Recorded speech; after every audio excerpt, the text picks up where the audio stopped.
volta aqui no nosso Plenai. Nós estamos aqui com nossos amigos no YouTube, no Facebook. E enquanto no plenário a gente tem uma série de palestras nesse dia, nesse evento fantástico, eu estou aqui, Alexandre Kalash, geontólogo, entrevistando uma série de pessoas que são, ao mesmo tempo, palestrantes, mas outras que têm muito para contar. E nesse muito para contar, nós temos aqui uma amiga muito querida, Andréia Prates. Andréia, um prazer ter você. Andréia é médica, é geriatra, ela tem uma formação em saúde pública e eu vou deixar que você, antes de mais nada, se apresente um pouco para que vocês possam se situar quem está conosco agora. Obrigada, Alexandre. Um prazer estar aqui com você. A gente se conhece há tantas décadas, estamos trabalhando nessa área de envelhecimento há tanto tempo. Eu sou médica, sou especialista em geriatria e gerontologia, trabalho com envelhecimento há bastante tempo. Alexandre foi meu orientador na Inglaterra, né, no mestrado de promoção de saúde. Então, acho que nós estamos há bastante tempo já preocupados com essa questão. E eu estava me lembrando, depois que eu voltei da Inglaterra, o meu trabalho foi exatamente em disseminar informações, né, o meu trabalho do mestrado. E eu cheguei até a fazer um projeto em termos de disseminação de informação, estávamos envolvidos nisso juntos, cheguei a falar 20 anos atrás com o Caio Mata, diretor do Pão de Açúcar, acho que era uma época que eu ainda não tinha tanta interlocução sobre o tema, então, para mim, está sendo muito gratificante a gente ver o mundo dando uma volta com o lançamento da Plenai aqui hoje, né? E acho que isso é de uma importância enorme, de uma relevância, até porque um homem como Abílio Diniz, um formador de opinião, aos 80 anos, se dedicando para a divulgação... 81, ele faz 81, questão de 81. Então, isso daí é maravilhoso. E vida longa, então, para o Abílio, vida longa e saudável, né? Para todos, né? E esse é o grande desafio, Andréia, porque a vida longa, para uma pessoa como Abílio, que desde cedo abraçou a atividade física, cuidou da alimentação, teve uma vida privilegiada, teve oportunidades, mas a plenitude é exatamente esse desafio de fazer com que essas mensagens e oportunidades possam chegar a 30 milhões de pessoas que já envelheceram e muitos milhões que vão envelhecer sem os privilégios que eu, você, o Abílio, temos. E aí, um tema que te interessa muito, que eu gostaria que você falasse. Primeiro, promoção de saúde. Poder explicar um pouco melhor para as pessoas. Muita gente pensa prevenção de doença é promoção de saúde. É também. Mas a promoção de saúde vai além. E você poder voltar lá ao mestrado que você fez mais de 20 anos atrás e poder trazer esse conceito para depois falar de outro tema que eu queria explorar com você. Então, a promoção de saúde é um avanço enorme nas políticas de saúde, porque envolve todos os campos, né, os determinantes todos de saúde, que vão muito além da saúde em termos físicos. Então, é um envolvimento multidimensional da saúde, exatamente como nós temos aqui esses pilares da plataforma Plenai. O grande desafio é nós sermos plenos em todas essas dimensões, né? Algumas pessoas, já que o envelhecimento é um processo extremamente individualizado, né? E ocorre durante todo o curso de vida. Então, é muito difícil nós termos essa plenitude em todas as áreas. Às vezes a gente tem mais em uma, mais em outra, né? Mas o ideal é que nós possamos atingir um estado mais completo, digamos, nessa dimensão de saúde em todas as áreas. Quando nós falamos de prevenção de doenças, como você estava mencionando, em termos de prevenção de doenças crônicas, que são as doenças mais importantes durante o processo de envelhecimento, a gente tem que começar realmente muito cedo. Mas a promoção de saúde envolve também as políticas de saúde, o estilo de vida, todo o meio dentro desse pilar de contexto, né, da plataforma. Então, é muito mais uma visão global de saúde e mais holística do que propriamente a prevenção. Então, isso é tão importante, né? Porque muitas vezes as pessoas pensam que saúde é criada no contato na interação do profissional de saúde, o médico, a enfermeira, e você como paciente. Até a palavra paciente te coloca numa situação de passiva, de você ter paciência para aturar aquele médico. Quando, na verdade, a gente está falando de saúde que é criada num contexto onde as pessoas vivem, trabalham, se educam, se divertem, se amam. E, para isso, você precisa criar um entorno. Cada vez mais esse entorno é urbano, porque o mundo está se urbanizando. Então, queria que você também trouxesse essas percepções e experiências que você própria teve de tentar fazer bairros mais amigos dos idosos, criar esse entorno urbano onde as pessoas estão envelhecendo. Sim, é impressionante a mudança do entorno, digamos, dos bairros em poucos quilômetros na cidade, né? Os bairros, por exemplo, da extremidade da Zona Norte, com condições de vida, oferecendo condições de vida muito difíceis, bairros não planejados, com urbanismo extremamente falho, muito recente, por exemplo, a água, serviços, né, urbanos, água, eletricidade, etc., que dificultam muito um envelhecimento ideal, né? Um envelhecimento de boa qualidade, do que propriamente aqui numa região dos bairros nobres de São Paulo, onde você tem uma oferta de serviços enorme, condições, digamos, de calçada, de entorno muito melhores, né? Então, isso existe em qualquer lugar, e aqui na própria cidade de São Paulo é gritante essa desigualdade, digamos. Desigualdade assim. Que não é só no entorno do ponto de vista físico, né? É social, é a degradação, é a falta de autoestima, é a falta de suporte. E aí entra no segundo tema que eu queria explorar com você. E o envelhecimento muito mais precoce dessas populações. Claro, né? claro. Que faz parte da desigualdade. Sim. Né? Você não pode se manter bem até os 85 ou 90 se te faltou serviços, oportunidades. E aí entra uma coisa que eu sei que lhe interessa muito, Andréia, que é o envelhecimento e a perspectiva de gênero, o homem e a mulher, e o envelhecimento diferente de um de outro, não somente porque os hormônios são diferentes, mas a construção social do que é ser. Vamos focar na mulher.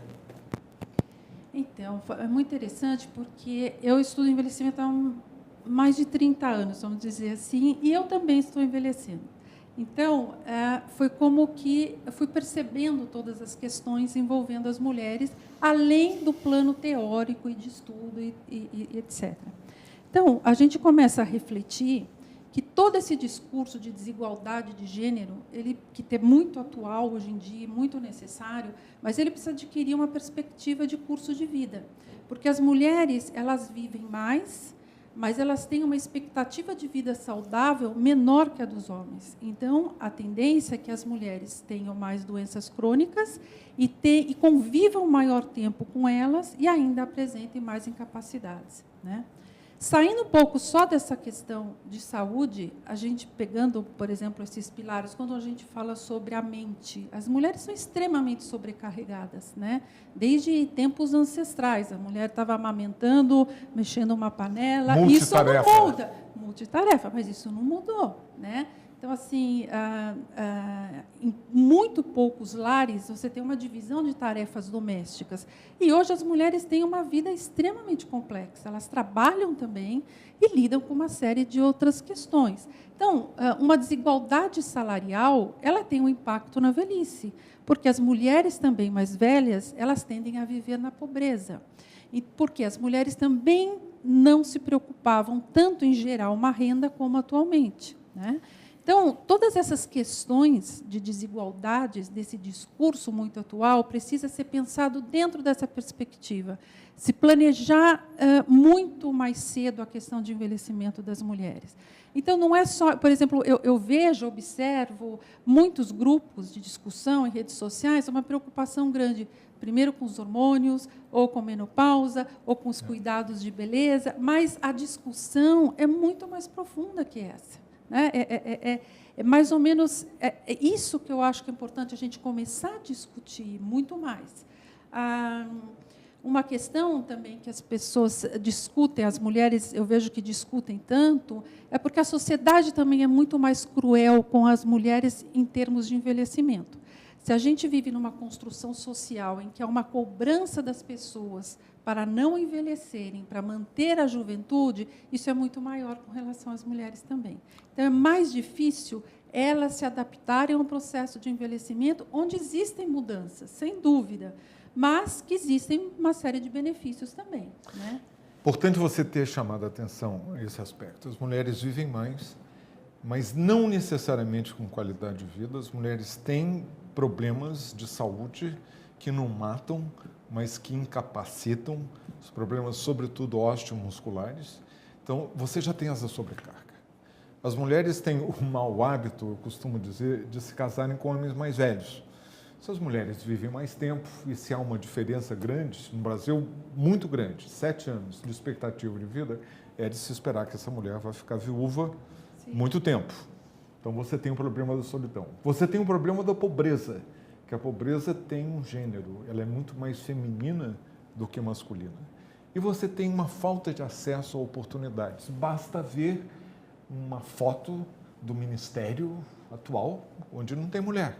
Basta ver uma foto do coletivo, do Congresso, do Senado, dos governadores, enfim. Quanto mais acima na pirâmide social, menos mulher você vai encontrar, menos empoderamento, e isso tudo dificulta muito, né, o processo de envelhecimento. Sem dúvida. E outra questão, é exatamente essas pausas que existem na vida da mulher. Então, a mulher tem sempre pontos críticos no curso de vida, que são desde os primeiros anos da infância, em termos de formação, né, e desenvolvimento, adolescência, época de transição de estudo para trabalho, a menopausa, a aposentadoria, a fragilidade, a viuvez da mulher, né, onde ela se coloca numa situação muito mais frágil. E a gente não tem muito suporte para essas situações, para esse período de transição, que, se tivesse também, eu acho que facilitaria bastante, né, a mulher nessa ajuda. E tem uma outra situação que eu acho muito importante, é que, hoje em dia, além de tudo, toda a sobrecarga das mulheres, a mulher de meia-idade, ela é praticamente o eixo da família, né? É uma mulher de meia-idade que cuida dos filhos, que cuida dos netos, que cuida dos pais, de muitas gerações, né? Então, isso tem um impacto grande também, porque, muitas vezes, a mulher de meia-idade que está em processo de envelhecimento, ela tem que cuidar de pessoas mais velhas, né? Então, cuida dos filhos, depois cuida dos pais, do sogro, da sogra, do marido, e, muitas vezes, quando precisa ser cuidado, não tem ninguém que lhe cuide. Não tem ninguém, e daí também não tem dinheiro, né? Então, a gente precisa pensar a longo prazo a questão das mulheres, cada uma, né, dessas mulheres, em como melhorar a sua condição na velhice, sabendo que ela, inclusive, vai viver mais, né, mais que os homens. Tem também uma questão que é custo de vida. A gente falou de custo de vida e é necessário a gente sempre reprisar a importância que tem custo de vida. Você não envelhece de repente, não é uma entidade que de repente surge e tem 65 não anos. Muda dos 60 para os 61 e envelheceu, não. É o custo de vida. E a exclusão, a falta de oportunidades, você ser posta para baixo, uma sociedade machista, a violência, o abuso. Nós vivemos uma sociedade, infelizmente, onde o estupro ainda é muito, muito comum. É lamentável, mas isso tudo faz com que a mulher, no geral, claro que a gente conhece mulheres que são empoderadas, poderosas e que estão na batalha, mas no coletivo é muito mais difícil envelhecer para uma mulher do que para um homem. Não tem dúvida. Mas eu acho que, se o futuro é velho, ele é feminino. Então, assim, a maioria das pessoas na população é formada por mulheres. Então, essas mulheres também estão adquirindo mais voz, né? Elas estão se formando como um nicho de mercado muito importante porque mais da metade das mulheres é que tem o poder de decisão de compra dentro de casa, e isso é significativo, né? Então, acho que a gente precisa ainda de muitas mudanças aí pela frente, mas, principalmente, é o que está acontecendo discutido aqui, essa mudança de consciência sobre a longevidade, sobre o processo de envelhecimento. Não é mais algo que a gente vá evitar de qualquer forma, né? Mas que a gente precisa conviver, aprender a ser parceiro do tempo, a lidar com esse tempo que está passando, né? E principalmente as mulheres, com relação a toda essa discussão. Tem um aspecto que é importante também, que é demográfico, de certa forma você tocou nele.